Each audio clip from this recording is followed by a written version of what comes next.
की यात्रा एपिसोड 3। जब भी हम हतोत्साहित महसूस करते हैं या फिर हमें लगता है कि हमारी एनर्जी कम हो रही है तो हमें एक ही चीज़ करना चाहिए। हमें ज्ञान की खोज में लग जाना चाहिए। कुछ हफ्ते पहले मुझे अपना मोटिवेशन कम होता लग रहा था और यह वैसा ही समय था जब अकारणीय सब बातों से हमारी दिलचस्पी हट जाती है। ज़्यादातर मुझे उठने, काम पर जाने और एक्सरसाइज करने के लिए बहुत उत्साह रहता है, लेकिन ऐसा कुछ नहीं था। मेरे साथ कुछ खराब भी नहीं हुआ था और मैं शारीरिक रूप से भी स्वस्थ महसूस कर रहा था। बस मुझे कुछ करने का मन नहीं कर रहा था। सभी लोगों के साथ कभी न कभी ऐसा होता ही है, लेकिन हम में से कई लोग इसी फेज में अटक जाते हैं और यह रिस्की भी है। कोई भी हमेशा के लिए मुझे कुछ करने का मन नहीं कर रहा जैसी अवस्था में नहीं रहना चाहता। तो दोबारा प्रेरित महसूस करने के लिए क्या करें? आप यह ट्राई कर सकते हैं। जब आप हारा हुआ महसूस कर रहे हो या कहीं ध्यान न लगा पा रहे हो या कुछ करने की इच्छा न हो रही हो, उस समय जिस किसी भी टॉपिक में आपकी रुचि हो उस पर पढ़ना या काम करना शुरू करें। जिस भी विषय में आपको जानने के बारे में कौतूहल हो, जिसके काम करना आपको अच्छा लगता हो, वह करें। यह कुछ भी हो सकता है। इससे जीवन में चाहे जो भी हो, आपको काम करते रहने के लिए प्रेरणा मिलेगी। करीब 3 साल मैंने निर्णय किया कि मैं निरर्थक एंटरटेनमेंट और बोर्डम में नहीं पड़ूंगा। वर्षों तक लक्ष्यहीन एंड निरुद्देश्य जीवन व्यतीत करने के बाद अब मैं और दिशाहीन और जीवन जीना नहीं चाहता था।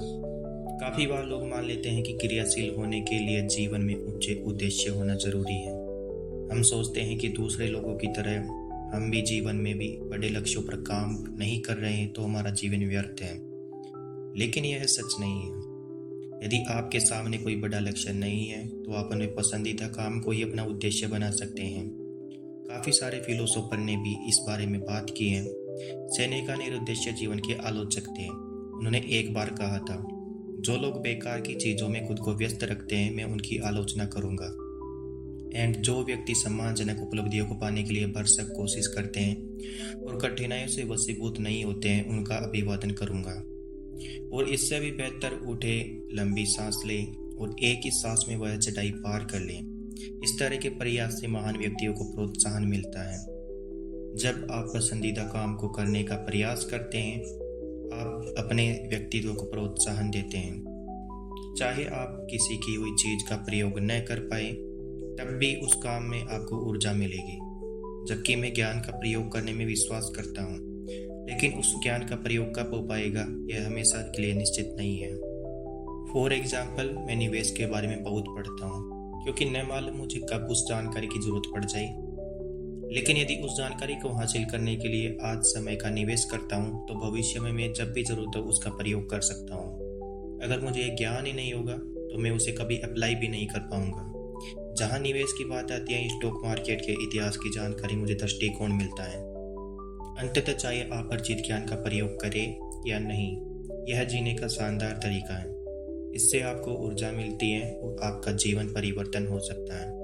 सेनेका ने इसके बारे में बहुत ही अच्छा कहा है। अच्छा क्या है जीवन का ज्ञान और खराब क्या है जीवन के बारे में अज्ञानता।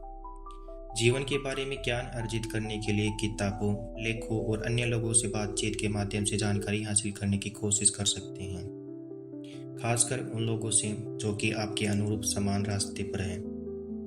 जब आप सीखने के लिए सतत प्रयासरत रहेंगे तो आप कभी भी कुछ दिनों से ज़्यादा डिमोटिवेटेड नहीं रहेंगे, क्योंकि जैसे ही आप कोई पसंदीदा काम करेंगे, सीखने का उत्साह खुद ब खुद आपको आगे की ओर बढ़ाएगा। याद रखें, जब भी आप अपने आप को किसी दुविधा में पाए, हमेशा ज्ञान की खोज में निकल जाएं।